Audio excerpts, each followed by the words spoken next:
On se retrouve sur ce plateau avec Philippine de Saint-Pierre, auteur de ce documentaire « Mon père, je vous pardonne », film, on l'a vu, construit autour de ce témoignage et de l'histoire de Daniel Pittet. Difficile de sortir indemne de ces 52 minutes. On le ressent à la fois effroi, révolte, colère et puis bouleversement aussi devant la foi de Daniel qui tient bon. J'espère bien. J'espère bien qu'on n'en sort pas indemne. Parce que précisément, c'est important. C'est important pour ceux qui sont, j'allais dire, extérieurs à ces sujets, de ressentir ce que vous venez de décrire, cet effroi, cette colère, ce dégoût, et puis en même temps cet attachement pour le bonhomme.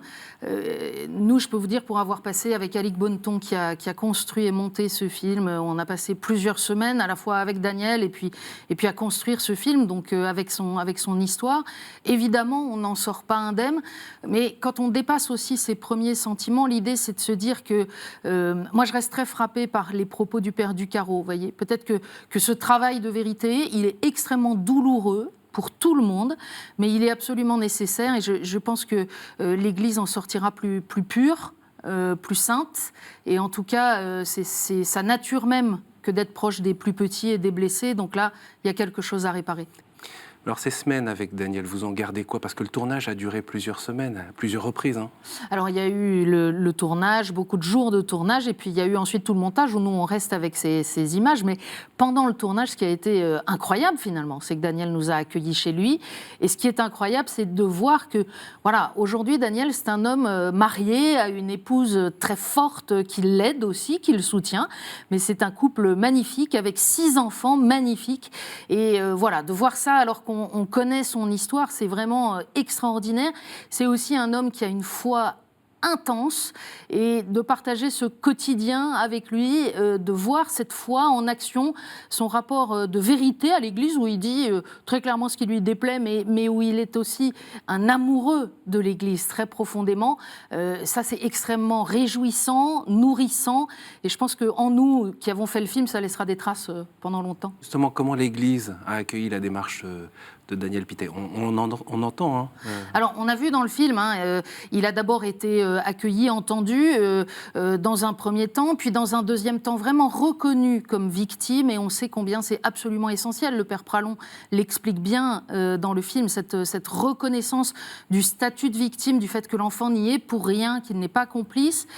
Et puis en même temps, il y a eu ensuite cette espèce de rapport de force un peu, quand Daniel a découvert que les mesures qu'on lui avait annoncées n'avaient pas été prises, et que Joël Alla continuait de sévir, qu'il avait simplement été éloigné et déplacé. Et là, on comprend bien évidemment la colère de Daniel, qu'il a exprimée à l'Église avec cette personnalité qu'on voit, qui est très directe. Il faut soutenir que Monseigneur Morero, qui apparaît dans le film, qui est l'évêque de Lausanne, Genève et Fribourg maintenant, il est très déterminé dans la lutte contre la pédophilie. Il a aidé Daniel, il l'a soutenu. Il a fait publier dans la presse un appel à tous ceux qui auraient pu être victimes, non seulement de Joël Alla, mais d'autres prêtres coupables de ce type d'acte, pour dire « Venez nous parler, l'Église vous attend, l'Église vous accueille et vous reconnaîtra ».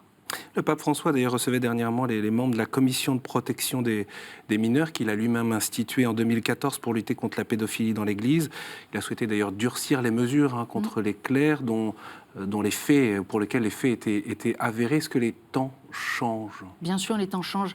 Je le disais avant qu'on regarde ce film, ça a été initié par Benoît XVI. François, le pape, est extrêmement déterminé sur ce sujet. Puis je crois que les églises nationales aussi, petit à petit, non seulement prennent conscience, mais mettent en place un certain nombre de choses. Je viens de parler de ce qui s'est passé en Suisse. Il y a aussi en Belgique des commissions d'accueil pour les victimes qui souhaitent parler.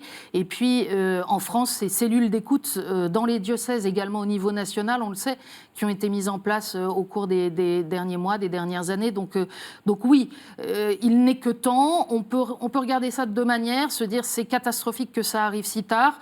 Moi, je préfère dire heureusement, maintenant, c'est en place. Cette vérité, elle est extrêmement difficile à faire. Est-ce qu'il y a des résistances? Bien sûr. Bien sûr, il y a même chez les chrétiens, chez les catholiques, et on peut le comprendre parce que c'est douloureux, parce que ça salit l'Église, parce qu'on a envie de regarder de l'autre côté. Donc oui, il y a des résistances, bien entendu, à tous les échelons. Il faut aussi rappeler, parce que c'est vrai et parce que c'est important, que c'est une infime minorité et qu'il n'est pas juste que l'opprobre retombe sur tous les prêtres qui seraient suspects par nature, d'autant plus qu'aujourd'hui, justement, l'Église fait la lumière et collabore avec la justice. Il faut rappeler que le maximum, la majorité de ces actes terribles se produisent dans les familles et touchent aussi d'autres institutions.